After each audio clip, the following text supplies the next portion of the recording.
Welcome to the What is Stoicism podcast. The Greek philosopher Epictetus is a unique figure among the well-known Stoics.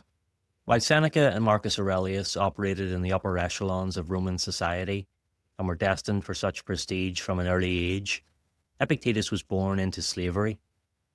His birth name isn't even known. Epictetus in Greek literally means acquired.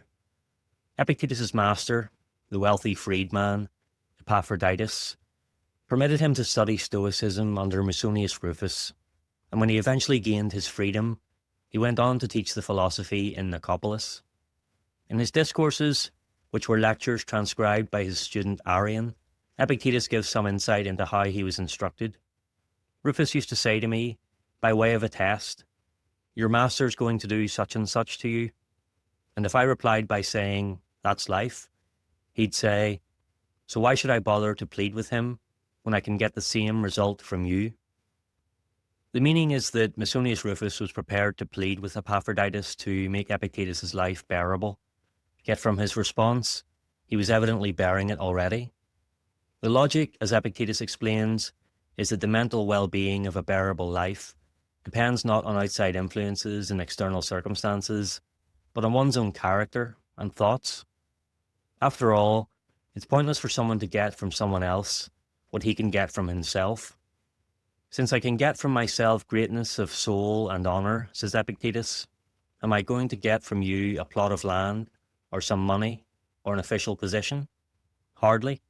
That would mean that I didn't appreciate what I had. Today we might want people to take it easy on us, or every situation to be effortlessly tolerable, or a miracle of fate to have everything go our way.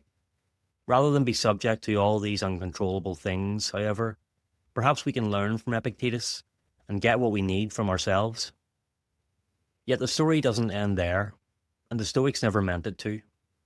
We know Stoicism teaches us to take responsibility for our thoughts and actions, to focus on what we can control, to get our own command centers in order first. But what is sometimes forgotten is that Stoicism doesn't discourage us from seeking help from others. Despite some misinterpretations, it's not a selfish philosophy. Quite the contrary. Stoicism urges us to see ourselves as part of a bigger system, providing help to others and receiving it. We were born to work together, wrote Marcus Aurelius, like feet or hands or eyelids, like the rows of upper and lower teeth. We all need help at times. As Marcus also reminded himself, there's no shame in being helped, because you've got to do the job you've been set, like a soldier storming a city wall. Suppose you had a limp and were unable to scale the battlements on your own, but could do so with someone else's assistance. While it's prudent to become resilient and self-sufficient by facing challenges with courage, it's unnecessary and unwise to try to navigate all troubles alone.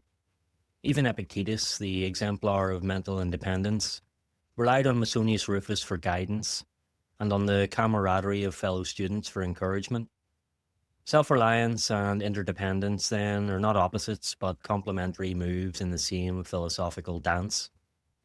One of the simplest but most effective ways to get someone's help is to talk to them, to open up about what's on your mind.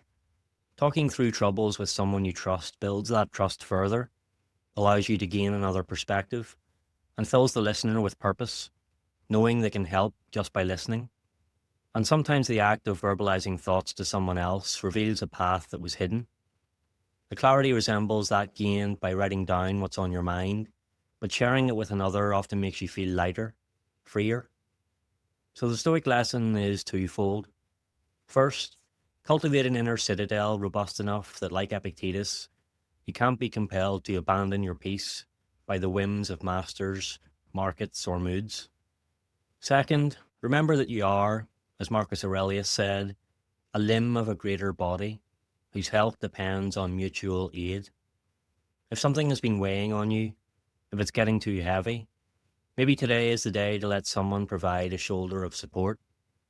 There's no shame in being helped, and no contradiction at all in being both the helper and the helped at different moments on the long road to wisdom together.